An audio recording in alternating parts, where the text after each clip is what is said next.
नमस्कार, बहुत स्वागत है आप सभी का। आपके साथ मैं हूं अभिलाष मिश्रा और आप देख रहे हैं आपकी बात छत्तीसगढ़। संविधान के निर्माता बाबा साहेब अंबेडकर की जयंती पर सीएम भूपेश बघेल ने केंद्र सरकार पर जमकर निशाना साधा। उन्होंने केंद्र सरकार और बीजेपी को निशाने पर लेते हुए कहा है कि आज संवैधानिक संगठन कमजोर होते जा रहे हैं। साथ ही आरक्षण विधेयक अब तक राजभवन में अटके होने पर भी सीएम बघेल ने सवाल उठाए। उन्होंने कहा कि करीब 5 महीने से ऊपर हो गए, लेकिन विधानसभा से आरक्षण जो संशोधन विधेयक है वो अब तक उसको पारित होने के बाद भी राजभवन से हस्ताक्षर उस पर नहीं हुए हैं। इसके चलते भर्तियां, नियुक्तियां प्रभावित हो रही हैं और इसका खामियाजा राज्य के युवाओं को भुगतना पड़ रहा है। सीएम ने राज्यपाल के अधिकारों की समीक्षा की बात कही है। बीजेपी ने इसे संविधान का अपमान बता दिया है। चूंकि इसी साल चुनाव होने हैं और आरक्षण का मुद्दा बड़े तबके के साथ जुड़ा है, इसलिए बीजेपी और कांग्रेस इसे लेकर एक दूसरे पर वार पलटवार भी कर रहे हैं। संविधान निर्माता की जयंती पर किस तरह से संविधान के नाम पर बीजेपी और कांग्रेस एक दूसरे पर है हमलावर और कौन है दलितों के साथ, कौन है इनके खिलाफ, इसी पर शुरू करते हैं आपकी बात।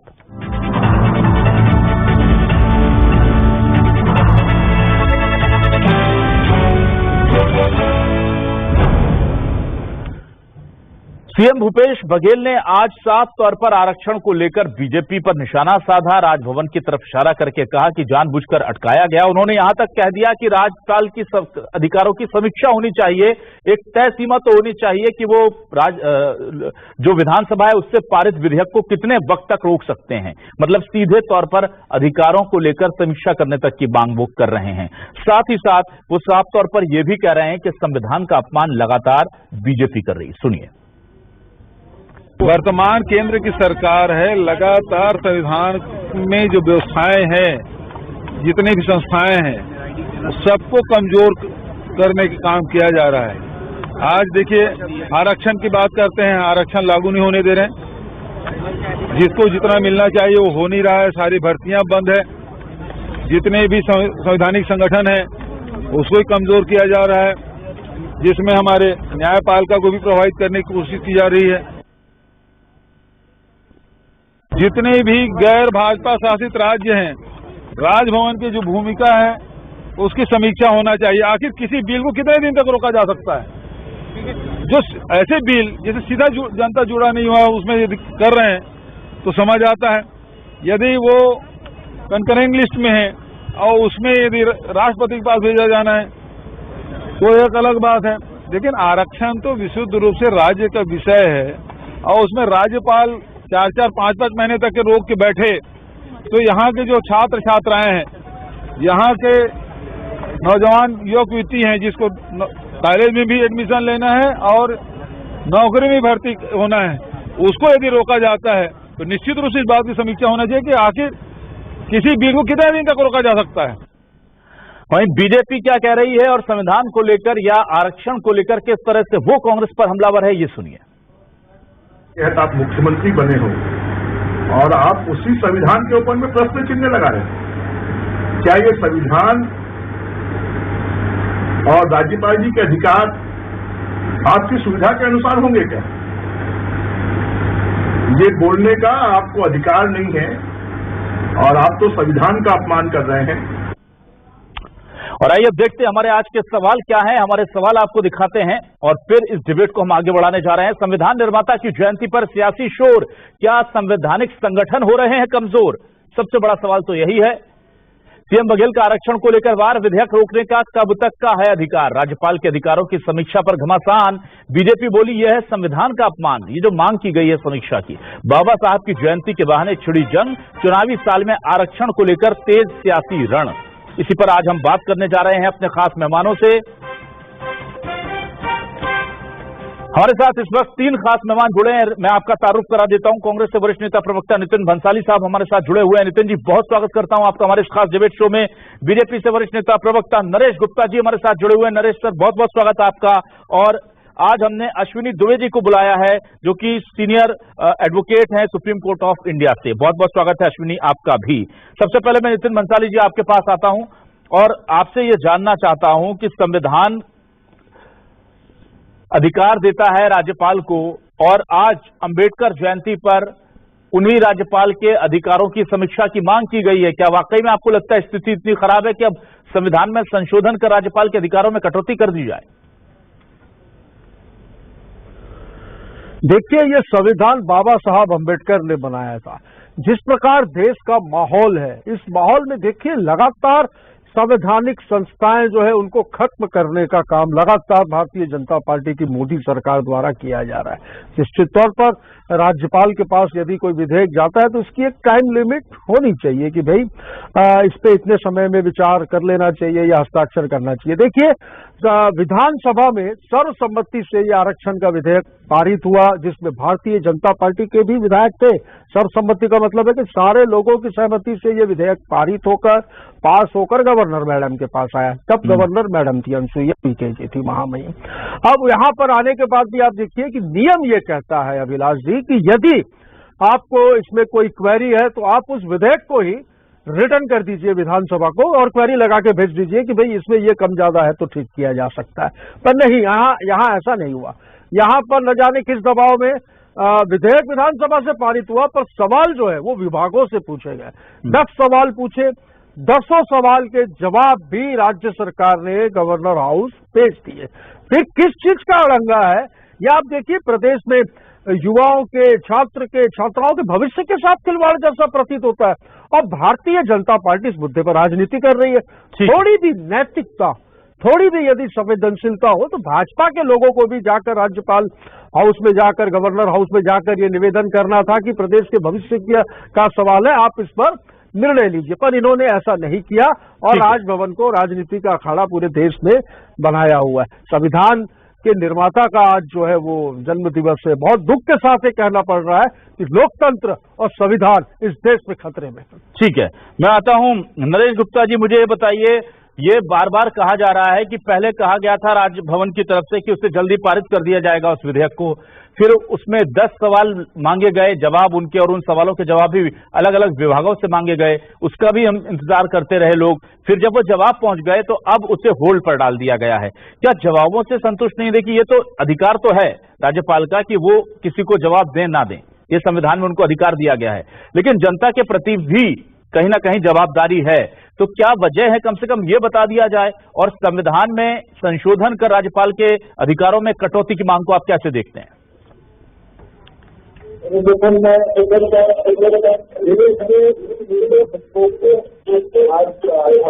माता भीमराव अम्बेडकर जी की जयंती पर हार्दिक बधाई देता हूँ। अम्बेडकर जी के प्रति कृतज्ञता व्यक्त करता हूं। उन्होंने एक बेहतरीन संविधान बनाया जिसको कांग्रेस के लोग मानना नहीं चाहते। कांग्रेस के लोग इस संविधान में जो लेट डाउन है उसे मानना नहीं चाहते हैं। ये दुर्भाग्य और ये नहीं मानने की परंपरा डॉक्टर भीमराव अम्बेडकर की जयंती से शुरुआत करते हैं। बड़ा दुर्भाग्यजनक, बहुत पीड़ादायक, ये बहुत ही खेदजनक बात है। कांग्रेस पार्टी के लोगों को सदबुद्धि किस दिन आएगी?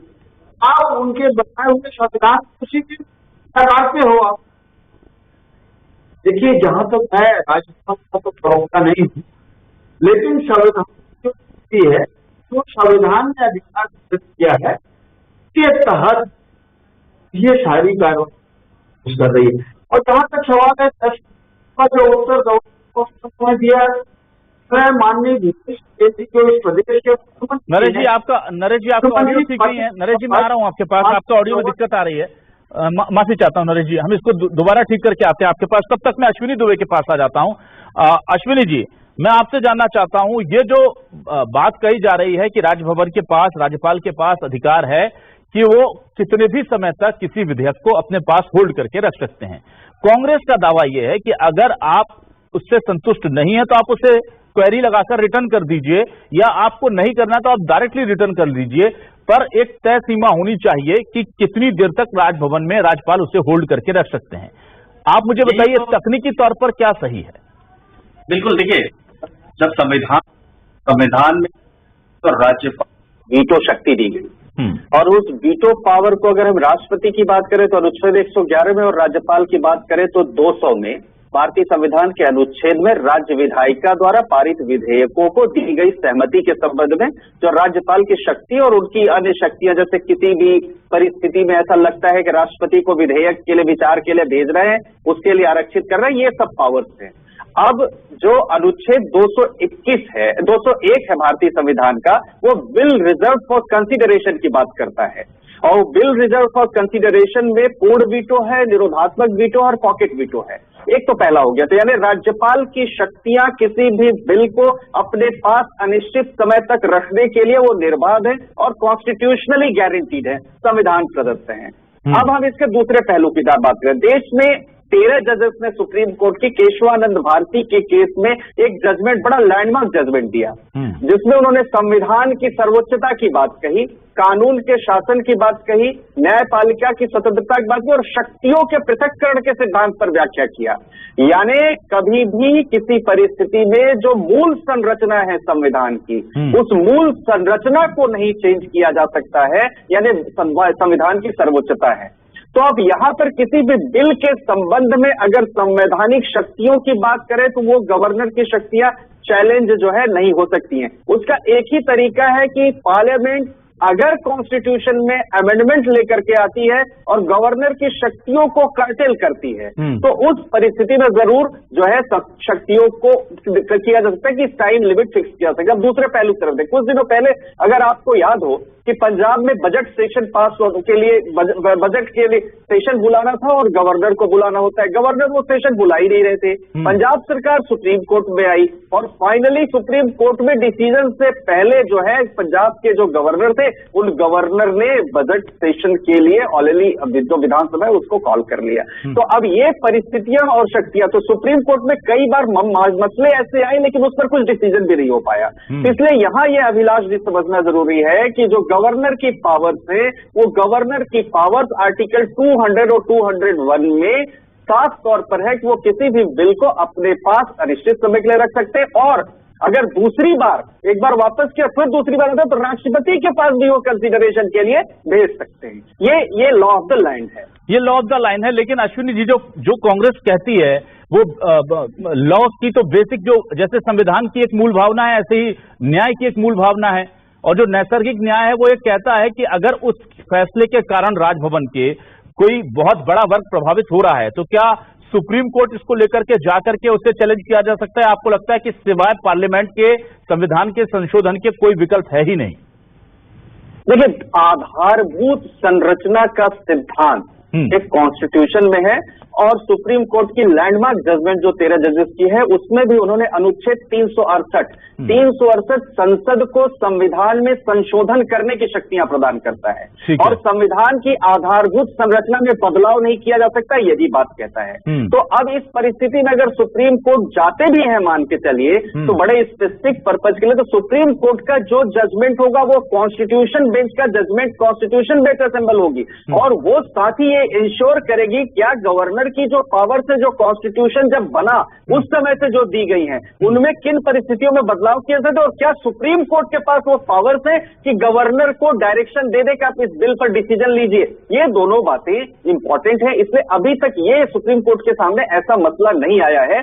हाँ, केशवानंद भारती में ये जरूर आया है कि संविधान की सर्वोच्चता, सर्वोपरि और किसी भी परिस्थिति में जो basic structure of the constitution है वो बेसिक स्ट्रक्चर नहीं बदला जा सकता। आने वाले दिनों में देखिए क्या होता है, अभी गवर्नर के पास वो पावर्स हैं जिससे वो बिल को अपने पास रख सके। ठीक है, आप जुड़े रहिए सर मेरे साथ नरेश गुप्ता जी जुड़ चुके हैं। नरेश जी, अब यहाँ पर ये जो बार बार आपको एक कटघरे में खड़ा करने की कोशिश बीजेपी को कांग्रेस कर रही है और जब भी कोई मौका होता है ये कहा जाता है कि बीजेपी की वजह से वो पूरा का पूरा विधेयक होल्ड है, जिसकी वजह से लाखों युवाओं की नौकरी, तरक्की, कर्मचारियों के प्रमोशन सब अटक गए हैं। इसको कैसे काउंटर करेंगे, क्योंकि चुनाव सिर पर है सर? देखिए अभिलाष जी, मैं आपको बड़ा स्पष्ट बता दूं, आज संविधान निर्माता डॉक्टर अंबेडकर जी की जयंती है, उनकी जन्मतिथि है। मैं उनकी जन्मतिथि पर भारतीय जनता पार्टी की ओर से इस कृतज्ञ राष्ट्र की ओर राष्ट्र उनको सम्मान श्रद्धांजलि अर्पित करती है और उनके बताए हुए मार्ग पर चलने का हम प्रयास कर रहे हैं और इसी मार्ग पर चलने का हम आज कमिट आपको आश्वस्त करते हैं। आज संविधान जो उन्होंने निर्माण किया उसके अनुसार ही हम काम कर रहे हैं और संविधान की सर्वोच्चता और उसकी सार्वभौमिकता को बनाए रखने की बात कर रहे हैं। और मैं कोई राजभवन के प्रतिनिधि के रूप में या उनकी ओर से नहीं बात कर रहा हूँ। मैं जो कांग्रेस की प्रवृत्ति है, संविधान की जो सर्वोच्चता है उसको चैलेंज करते हैं ये, और वो भी संविधान निर्माता के जन्मतिथि पर। ये क्या मौका उड़ा रहे हैं? ये डॉक्टर अम्बेडकर का मौका उड़ाना चाहते हैं। ये आज वो उस लाइन पर, किस लाइन पर बात करना चाहते हैं, उसके लिए आज का समय उनको समझ में आया। ठीक है, ये मतलब डॉक्टर भीमराव अम्बेडकर का अपमान करना चाहते हैं ऐसे करके ये कांग्रेस के लोग। नरेश जी, वहां पर वो ये कह रहे हैं, वो भी यही कह रहे हैं कि संविधान का अपमान बीजेपी कर रही है, क्योंकि जो शोषित वर्ग है उसे आरक्षण जो है वो नहीं दिया जा रहा। नितिन भंसाली जी, आपके पास आता हूं, आप क्या कहना चाह रहे हैं नितिन जी? संविधान का माखौल उड़ाया हुआ इन्होंने, और दोनों को ऑडियो उठाएंगे प्लीज। भीमराव अम्बेडकर का, अरे बाबा साहब के संविधान के साथ छेड़छाड़ करने का काम आप लोग कर रहे हैं। आज देश का संविधान और लोकतंत्र है, नरेश गुप्ता जी, खतरे में है भारतीय जनता पार्टी के शासनकाल में। किस प्रकार इन संवैधानिक संस्थाओं का उपयोग सरकार को गिराने में, सरकार को बनाने में किया जाता रहा है, किया जा रहा है इन 8 वर्षों में। मैं ये बोल रहे थे तो मैंने इंटरव्यू नहीं किया। 8 बजे शायद ये मर्यादा नहीं है मुख्यमंत्री आपके देवेंद्र फडणवीस शपथ आप रोक लीजिए यार, मुझे बोलिए, मैं छोड़ देता हूँ। यदि गवर्नर से मिले, एक मिनट नितिन जी, नितिन जी एक मिनट, ठीक है नितिन जी एक मिनट, नितिन जी एक मिनट, नितिन जी एक मिनट, नितिन जी एक मिनट, ये सब जानते हैं। नितिन जी एक मिनट, ठीक है। नरेश जी, आप अपनी बात पूरी कर लीजिए सर जल्दी से, फिर मैं नितिन जी के पास आता हूँ जी। देखिए, आप मुझे पूरा समझ लीजिएगा, आप नितिन जी को समझाइए, थोड़ा मर्यादा से डिस्कशन करना सीखें। जी जी बोलिए, आप बोलिए। कांग्रेस के लोगों ने संविधान निर्माता के जन्मतिथि पर उनके संविधान को क्रिटिसाइज कर रहे हैं। उनके संविधान निर्माता के जन्मतिथि पर उनको ये बताना चाहते हैं कि उन्होंने गलत संविधान बनाया है। ये कौन सी मर्यादा है इनकी? उस जो संविधान में गवर्नर साहब को अधिकार दिया है और उसी अधिकार के तहत उस चीफ मिनिस्टर को नितिन जी की आवाज भी बनाकर रखेंगे और प्लीज। उसी का वो क्रिटिसिज्म कर रहे हैं। ये किस रास्ते पे चल रही है कांग्रेस? ठीक है, ठीक है नरेश जी, ठीक है, किस लाइन पे चल रहे हैं उनको ये समझ में नहीं आ रहा। मैं नरेश जी सवाल ले रहा हूँ, जिन्होंने उनको उसी अधिकार के तहत शपथ दिलाया। ठीक है नरेश जी, मैं लेकिन एक सवाल मेरा यहाँ काउंटर सर ये है, आप कह रहे हैं कि संविधान को बदलना चाहते, तो संविधान को तो आपकी पार्टी ने भी कई बार बदला है, संशोधन हुए हैं, और कांग्रेस ने भी बदला है और बीजेपी ने भी बदला है, और इस देश में कोई नई चीज नहीं है संविधान में बदलाव। लेकिन इसी मामले को आप अम्बेडकर जी के अपमान से क्यों जोड़ रहे हैं सर?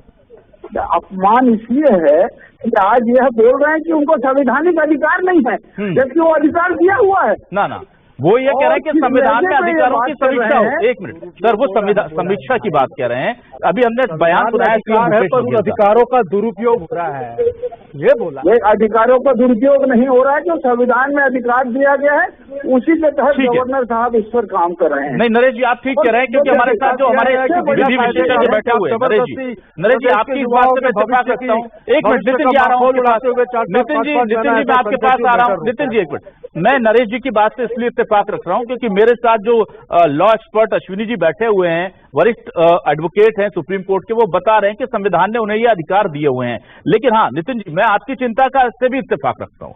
ये बात सही है कि अगर किसी टेक्निकल वजह से इतने सारे लोगों के भविष्य का फैसला कहीं अटका हुआ है तो कोई रास्ता होना चाहिए। अब मुझे ये बताइए, चुनाव आ चुके हैं, ऐसे में आप क्या कहेंगे जनता को? केवल बीजेपी को डिफेम करने से, बीजेपी को रीजन बता देने से आपको लगता है कि जो फायदा आप जनता तक पहुंचाना चाह रहे थे वो उसे मिलेगा, और उसके बदले जो वोट के परसेंटेज बढ़ते हुए आप देख रहे थे वो आपको मिल पाएंगे? हम वोट और नोट के लिए अभिलाष जी भाजपा के जैसे राजनीति नहीं करते। प्रदेश के मुख्यमंत्री जी को चिंता है, प्रदेश के भविष्य की चिंता है, उन छात्र की चिंता है, उन प्रमोशन पाने वालों की चिंता है, जिन युवाओं को, योग्य युवाओं को नौकरियां देनी है आरक्षण के दायरे में, उनकी चिंता है। लगातार चिंता बनाए हुए हैं। हमारे वरिष्ठ मंत्री भी जाकर गवर्नर हाउस जा चुके हैं, मिल चुके हैं। मुख्यमंत्री जी ने स्वयं इसमें गवर्नर साहब से रिक्वेस्ट किया है। सारी चीजें, जो सवाल थे, जो क्वेरी थी, जैसी हठ धर्मिता से जो कुछ इनको हमसे मांगना था, राज्य सरकार ने सब कुछ सवालों के जवाब दे दिए हैं। अब ये पाले में गवर्नर हाउस के है, और मैं फिर से यदि कुछ बोलूंगा तो शायद लगेगा नरेश गुप्ता जी भड़क जाएंगे। भड़कते बहुत जल्दी है ये कि यहाँ पर संविधान में जो अधिकार मिले हैं, मैं कहता हूं संविधान में अधिकार मिले, पर उन संविधान में मिले अधिकारों का कहीं न कहीं दुरुपयोग हो रहा है। एक मिनट नितिन जी, ये नितिन जी होता है नितिन जी, तौर पे मैंने कहा नितिन जी, नितिन जी, मैं आपसे एक काउंटर सवाल कर लूं। मुझे ये बताइए, आप कह रहे हैं कि बॉल जो है अब राजभवन के पाले में है या बीजेपी के पाले में, आप जो भी कहना चाहें। मुझे ये बताइए, क्या इस पॉइंट पर लाकर के आप इतना बड़े आरक्षण का मामला प्रदेश के छोड़ देंगे क्या? ये बड़ी चीज है। और या आप सुप्रीम कोर्ट जा सकते हैं, जैसे कि अश्विनी जी ने बताया कि इससे पहले पंजाब के मामले में सुप्रीम कोर्ट गए राजभवन के अधिकारों के खिलाफ, और उस बीच में कॉल आ गया वहां से और वो जो मांग थी उनकी पूरी हो गई। ऐसा कोई कदम उठाएगी क्या कांग्रेस? बिल्कुल इस प्रकार का कदम उठ भी चुका है। सुप्रीम कोर्ट में भी ये लड़ाई जारी है, सड़क से भी ये लड़ाई जारी है, और सदन में तो इनके विधायकों के साथ मिलकर सर्वसम्मति से पास हुआ है, तो कोई बात ही नहीं है। ठीक है, पर इसके बाद यदि ये अड़ाना ही चाहते हैं, ये प्रदेश के भविष्य के साथ अश्विनी जी के पास आता हूं, एक मिनट, कोई इलाज नहीं है।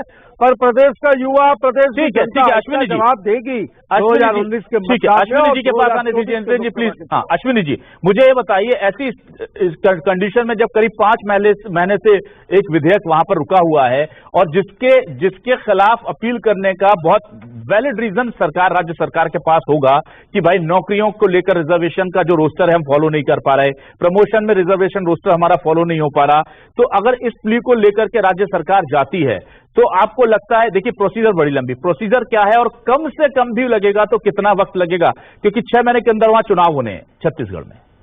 देखिए, राज्यपाल को विधानमंडल की सबसे पहले एट द फर्स्ट प्लेस राज्यपाल को विधानमंडल की इच्छा का सम्मान करना चाहिए, और साथ ही साथ अगर कोई विधानमंडल ऐसा डिसीजन लेता तो उस पर एक्शन लेना चाहिए। लेकिन अगर राज्यपाल किसी दुर्भावना से ग्रसित होकर या तथ्यात्मक काम ना करके, यानी आप राज्यपाल का डिसीजन ऑब्जेक्टिव मटेरियल पर ना हो करके पॉलिटिकल इंक्लिनेशन पर हो, तो उन परिस्थितियों में सुप्रीम कोर्ट एक विकल्प बन सकता है।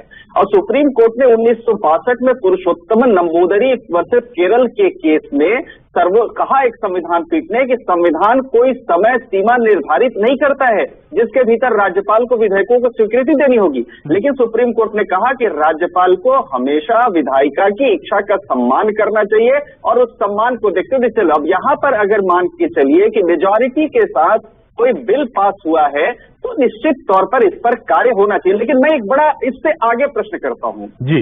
राष्ट्रीय संविधान कार्यकारिणी समीक्षा आयोग 2000 में बना, उस समय यह रिकमेंडेशन आई कि एक समय सीमा होनी चाहिए, जैसे 6 महीने की अवधि, 1 साल की अवधि, जिसके भीतर राज्यपाल को निर्णय ले लेना चाहिए कि विधायक को अनुमति देना है या राष्ट्रपति के विचार के लिए आरक्षित रखना है।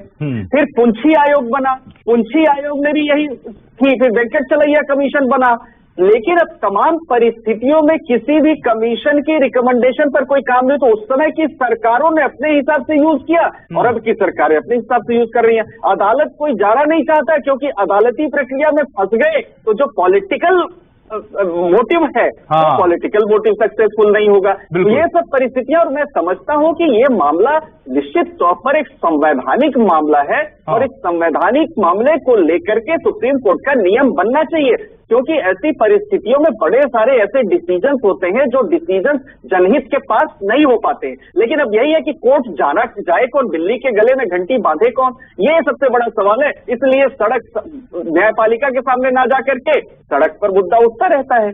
बिल्कुल, और एक जो पॉलिटिकल मोटिव है वो जरूर पूरा हो जाता है, लेकिन ऐसे में बहुत बड़ा नुकसान जनता का हो जाता है कई मामलों में। लेकिन यहाँ एक चीज तो तय है कि जब हम बहुत ज्यादा ट्रांसपेरेंट सिस्टम की, ट्रांसपेरेंट गवर्नेंस की अपेक्षा रखते हैं, तो उस दौर में यह जरूरी हो जाता है कि हर व्यक्ति के कार्य क्षेत्र को, कार्य को, अधिकार को और उसके कामों को लेकर, उसकी जवाबदेही को लेकर जनता में एक बहुत सख्त और साफ मैसेज होना चाहिए। अगर उसको लेकर कहीं कोई कुहासा है, कोई धुंधलापन है, तो उसे हटाने की कोशिश भी इसी सिस्टम को करनी होगी। पर नितिन भंसाली जी, मुझे लगता है कि आप जल्दी सुप्रीम कोर्ट जाएंगे या अभी 2-3 महीने इंतजार करेंगे, क्योंकि एन चुनाव के पहले कहेंगे कि देखिए हम आपकी लड़ाई सुप्रीम कोर्ट लड़ने गए, तो शायद लोगों को ज्यादा याद रहेगा। 1-2 महीने रुकेंगे या अभी कर देंगे सुप्रीम कोर्ट में मामले को लेकर आप जाएंगे? प्रदेश के भविष्य के लिए, प्रदेश के युवाओं के लिए जिस हद तक जाना होगा इस लड़ाई में जाएंगे, लड़ेंगे, जीतेंगे और उनको उनका हक दिला कर रहे हैं। नरेश जी कुछ कहना चाहे 10 सेकंड में। नरेश जी 10 सेकंड में। इतने भी प्रयास। देखिए, ये सिर्फ पॉलिटिकल स्टैंड है, हाँ। ये किसी को कुछ भी दिलाना नहीं चाहते हैं। हाँ। ये सिर्फ भ्रष्टाचारियों को, माफियाओं को और एंटी सोशल मोहन भागवत तो ये कहते हैं आरएसएस प्रमुख के पूरे देश में आरक्षण संरक्षण देने का काम करने ठीक है, वाली चलिए, सरकार ठीक है है। सर। इसके ना, ठीक आगे है। इनको कोई लेना देना नहीं है इस प्रदेश में। ठीक है। सिर्फ माफिया राज चला रहा है। ठीक है सर, यहाँ ठीक पर है। सिर्फ आप मनी लोगों को लेना ठीक है देना सर, नहीं है। ठीक है नरेश जी, ना ठीक है, ठीक है। ना मध्य प्रदेश के साथ ही छत्तीसगढ़ में भी आरक्षण के पेच जिस तरह से फंसे हुए और कई राज्यों में ये फंसे हुए हैं, उसके बाद ये तय हो जाता है कि सरकारें शायद चाहती नहीं, चाहे केंद्र की हो या राज्य की, कि इनका हल निकले। दुश्वारियां हैं, हम ये नहीं कहते कि तकनीकी पेच नहीं है, दिक्कतें नहीं है, लेकिन अगर विल होगी, इच्छा शक्ति होगी, तो जनता के लिए ये तमाम चीजें जो जटिलताओं से भरे पड़े हैं, इन्हें तो बहुत आराम से सुलझा करके निपटाया जा सकता है। इस देश में बहुत से संविधान में पहले भी बदलाव हुए हैं, अगर जरूरत है तो अभी भी बदलाव हो सकते हैं, लेकिन करे कौन, जैसा कि अश्विनी द्विवेदी कह रहे थे। जाहिर सी बात है कि फिलहाल छत्तीसगढ़ की जनता को लंबा इंतजार करना होगा और इस चुनाव से पहले आपको भले ही यह तय कर पाना आसान हो, यह तय आप कर पाएं कि कौन आरक्षण में आपके साथ है, कौन खिलाफ, लेकिन आरक्षण का फायदा पूरी तरह आपको मिल जाएगा, ये तो दूर की कौड़ी ही मानकर चलिएगा। बहुत बहुत शुक्रिया नितिन भंसाली जी, नरेश गुप्ता जी, अश्विनी द्विवेदी, मेरे साथ जुड़ने के लिए। तमाम दर्शकों को शुक्रिया, नमस्कार।